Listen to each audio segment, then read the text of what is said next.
सुप्रभात बच्चों। हमने ये पाठ 3 तक पढ़ लिया है ना।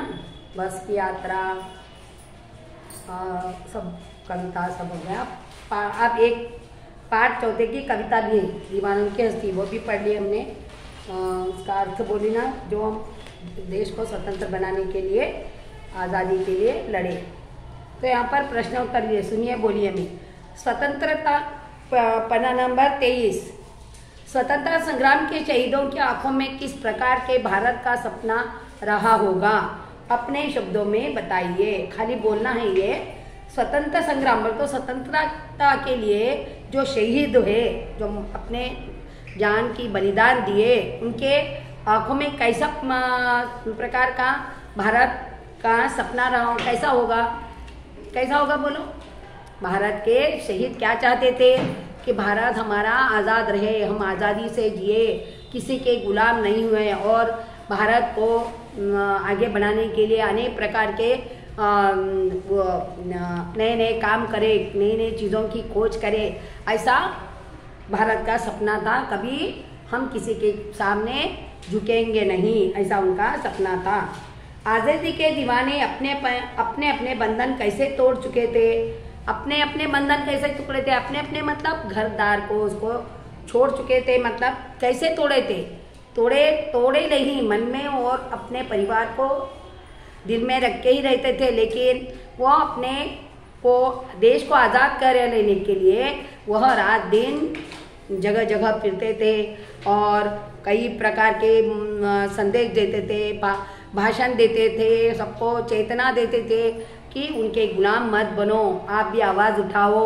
ऐसा कर कर कई जगहों पर फिरते थे। इसलिए उनको परिवार के एक जगह रहना उनको नहीं होता था। सबको ग्रुप बनाकर कई छोटे छोटे गांव में फिरकर वो अपने बंधन को तो दिल में रखते थे, लेकिन ऐसा बंधन वहीं पर रह के, अपने माता पिता के साथ रह के, अपने परिवार के साथ रह के नहीं कर सकते। इसलिए उन्होंने इस तरह से अपने बंधन तोड़ दिए। प्यार से उनको भी प्यार करते थे, लेकिन सारे देशवासियों को सब मेरा परिवार है ऐसे समझकर वो लड़ते थे। अब इधर पढ़िए मेरे को। कवि ने अपने को उल्लास और जाने को आंसू बनकर बह जाना क्यों कहा है ना। भीखमंगों की दुनिया में बेकार प्यार लुटाने वाला कवि कैसा कहता है कि वह अपने हृदय पर असफलता का एक निशान भार की तरह ले जा रहा है। क्या वह निशान निराश है या प्रसन्न? कविता में ऐसी कौन सी बात है जो आपको अच्छी लगी? कौन सी बात अच्छी लगी? जो वो क्या करते हैं, हमारे निराशा को आशा में बदल देते हैं और सबको एक जैसा देखते हैं। इसलिए वो अपने स्वतंत्रता का देश को आज़ादी लाने के लिए वो भी काम अपने कंधे पर लेकर, बोझ लेकर चलते हैं। ये बात हमको अच्छी लगी। कविता में ऐसी कौन सी बात है जो आपको अच्छी लगी? यही बात हमको अच्छी लगी। निराश या प्रसन्न वो लेकर जाते हैं भार, लेकिन क्या होता है वो सेकेंड प्रसन्न रहते हैं, कभी निराश नहीं होते। अगर यहाँ पर कुछ नहीं हुआ तो दूसरे गांव में भी उनको आशा मिल जाती, निराश तो कभी नहीं होते और कभी भी प्रसन्न हंसते हुए प्रसन्नता से, खुशी से काम करते थे। चौथा देखो, एक पंक्ति में कवि ने यह कहकर अपने अस्तित्व को नकारा कि हम दीवानों की क्या हस्ती है, आज यहाँ कल वहाँ चले। दूसरी पंक्ति में इसने यह कहकर अपने अस्तित्व को महत्व दिया है कि मस्ती का आलम साथ चला, हम दूर उड़ाते जहाँ चले। यह फाका मस्ती कही जाती है।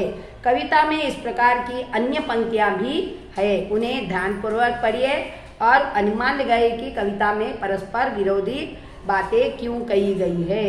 क्यों कही गई मतलब हम यहाँ हैं तो वहाँ हैं, एक जगह रहने वाले नहीं, हम सबको जागरूक कराने के लिए फिरते हैं, ऐसा उसने कहा।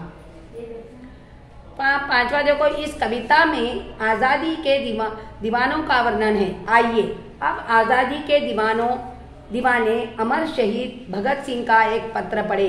पत्र पढ़कर नीचे दिए गए प्रश्नों के उत्तर लिखिए। ये आप लिखना है। आप होमवर्क में करो या बड़ा बुक में करो, लेकिन आपको अनुच्छेद पढ़कर प्रश्नों का उत्तर लिखना आना है। तो ये प्रश्न पढ़ना, देखो साथियों, मैं वह नहीं पढ़ती, आप पढ़ लेना। ये पढ़कर यहाँ पर प्रश्न दिए हैं, भगत सिंह के पत्र एवं पढ़ी गई कविता, है ना। ये आप ये 3 प्रश्नों के उत्तर यहाँ पर लिखना है। पढ़ने के बाद आपको आ जाता, आप पढ़ के करिए। फिर यहाँ से हमको प्रश्नोत्तर में आपको दी है क्लास वर्क में, और स्मार्ट बुक में आपको दी गए है, बुक में वो ले लेना और वो सब क्लास वर्क में कॉपी करना। क्यों करना? पढ़ते हुए लिखने से हमारी राइटिंग भी अच्छी होती है और हमको वो प्रश्न भी समझ में आता। वो पढ़ते हुए ध्यान से आप ये प्रश्न लिखना। इसमें से मैं देखो आपको कम करते दी हूँ, वो लिखना है आप। फिर इधर शब्द नंबर देखो, पेज नंबर 25, पन्ना नंबर 25। कविता में हंसना रोना, कहीं सुनी सुख दुख, लिए दिए अपना पराया, आज कल आदि विपरीत शब्दों का बड़ा सुंदर उपयोग हुआ है।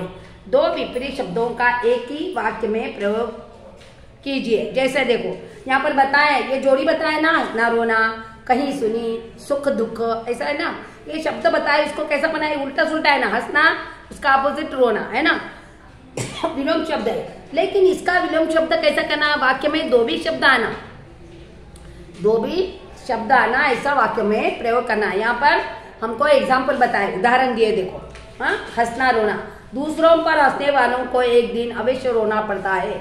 देखो यहाँ पर हंसना भी आ गया, रोना भी आ गया। वैसे ही दूसरा, किसी